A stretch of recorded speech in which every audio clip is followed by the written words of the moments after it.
Assalamu alaikum and good morning, students. Today I will continue with the same topic, that is heredity and evolution. It's biology for class 10. Student, I hope all of you are doing well. In my last class, I explained you about the two laws of Mendel, that is the law of dominance and law of segregation.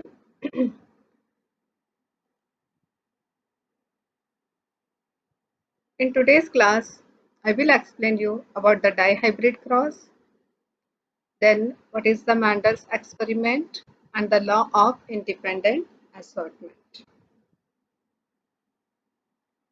Now, what's the mean by dihybrid cross? It is a cross between the two different. The main thing here you have to notice that dihybrid cross is a cross between two different genes that differ into observed traits.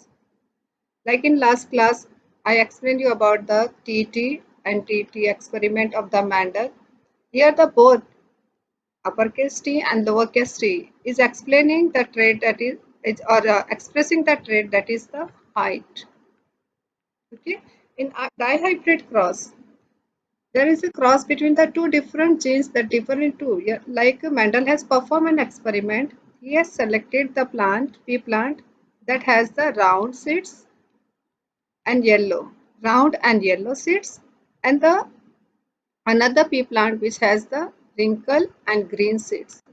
So here you can see there are the two different genes, one round and wrinkle. It is expressing the shape, and yellow and green, it is representing the color of the seeds. So here the two different genes that differ into observed traits. It is representing the dihybrid cross.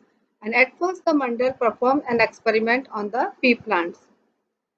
Again, what is the mean by dihybrid cross? It is a cross between the two different organisms with both the being heterozygous. Heterozygous means you can understand here. For the two different traits. Here the traits are two different. Clear?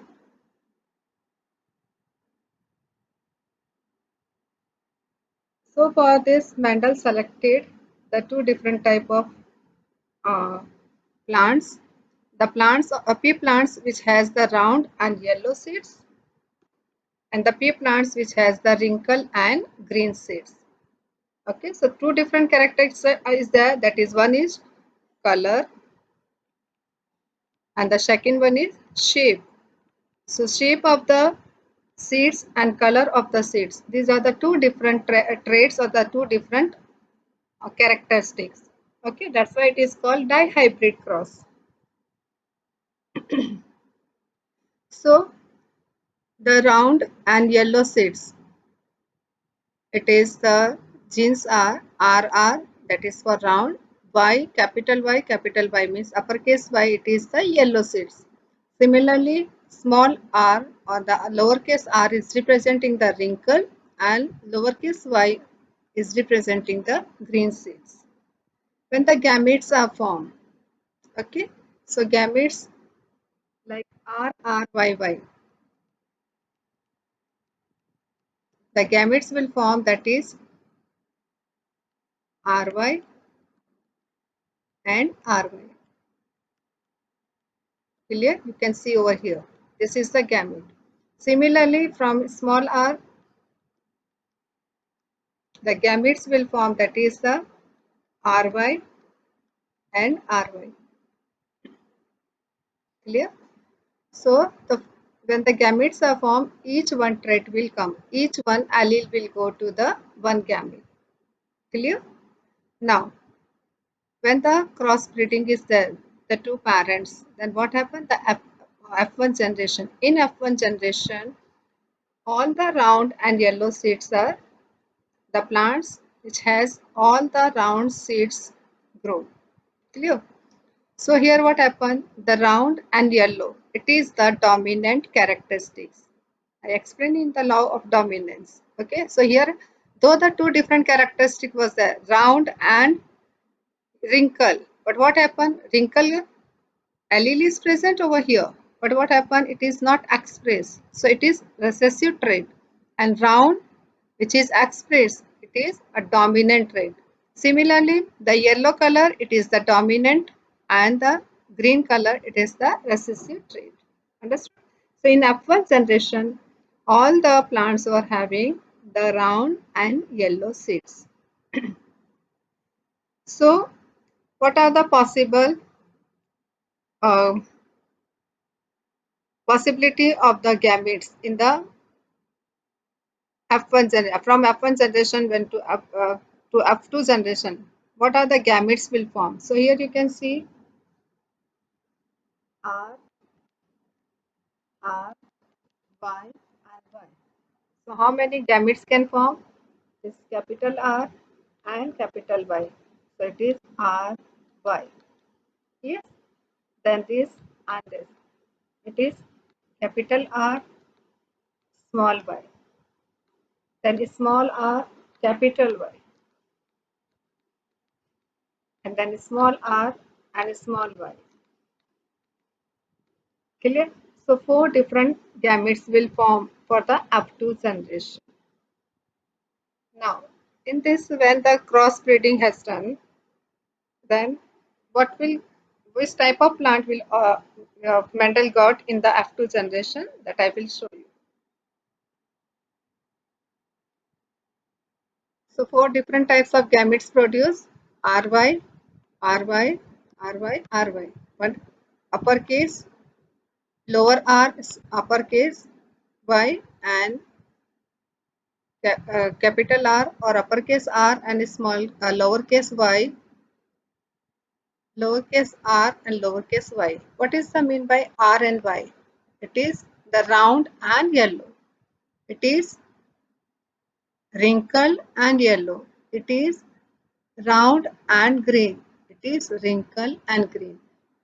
When the crossbreeding of these two plants is done, then which type of the plants produce? So here you can see here capital R, this capital R and this capital R. It is giving capital R, capital Y, capital Y. Understood?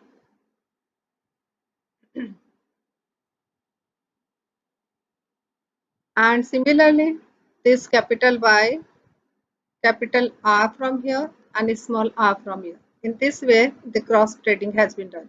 This first two, then this and this one, this and this one. Yes, student. So in this way, after the cross breeding, you can see this is a Punnett square. Punnett square. It is easy to represent this um, cross-breeding status. What is the status? So for that purpose, the Punnett square has been given to you here. Now, what is the phenotypic ratio after the dihybrid cross? So students, I will show you. Look, capital R and capital Y. This is round and yellow. Here also capital R means dominant. So it will be round and this is yellow. This is also round and yellow. Round and yellow. This is also round and yellow. Here no capital R, so it is not. This is again round and yellow. This is also round and yellow. So total how many are there which is round and yellow? You can count over here. 1, 2, 3, 4, 5, 6, 7, 8 and 9. So 9 is the round and yellow. Then you can see here this is capital Y and small r. So it is wrinkle and yellow. This is also wrinkle and yellow. This is also wrinkle and yellow. That is the 3. Similarly, you can see here. This is capital R means this is round. The shape you can see it is round, but the color is green. So round and green, round and green, round and green. That is also 3. And the one part is only there. That is the wrinkle and green. So on the basis of his experiment, Mendel gave the law of inheritance, that is the law of independent assortment. It states that in the inheritance of more than one pair of traits in a cross, the factors responsible for each pair of traits are distributed independently to the gametes. I'm repeating again that the inheritance of more than one pair of traits in a cross, the factors responsible for each pair of trait. Factors means here the genes. The genes responsible for each pair of traits are distributed independently to the gametes, as you have seen, like the round and yellow, and here round and yellow, then wrinkle and green, round and green. Here what happened? The main plant, the parent plant was having the round and yellow seeds, and another was having the wrinkle and green seeds. But here, after the crossbreeding, you can see each and every gamete independently. Independently, they segregate. Okay. So on this basis, the Mendel gave the law, that is the law of independent assortment. You can see here that the 9 part of the plant was having round and yellow seeds. 3 part was having round and green seeds. 3 was having the wrinkled and yellow seeds, and 1 part was having the wrinkle and green seeds. So each and every trait each and every trait independently segregate itself, and this is known as law of independent assortment.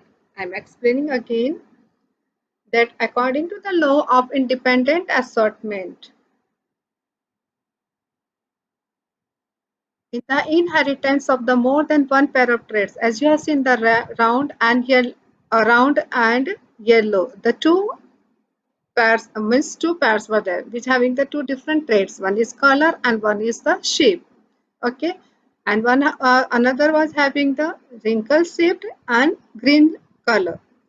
But when the plants grow in the after generation, each and every type of traits segregate, each and every type of um, traits express itself, and that's why it is known as law of independent assortment. You can see over here, each type of trait is independently expressed. Like here you can see the round, wrinkle and green. Here you can see the round and green. Here you can see the wrinkle and yellow, and here you can see the round and yellow. Understood, students? So I hope that you understood the Mendel's experiment and the laws given by him. In my next class, I will explain you how the sex of the child is determined. Students, go through the videos, start 1 or 2 times you watch the videos. So when I will give you the notes point, you will easily understand the notes point. Okay. If you are having any doubt, you can write in the comment box. Thank you. Have a nice day.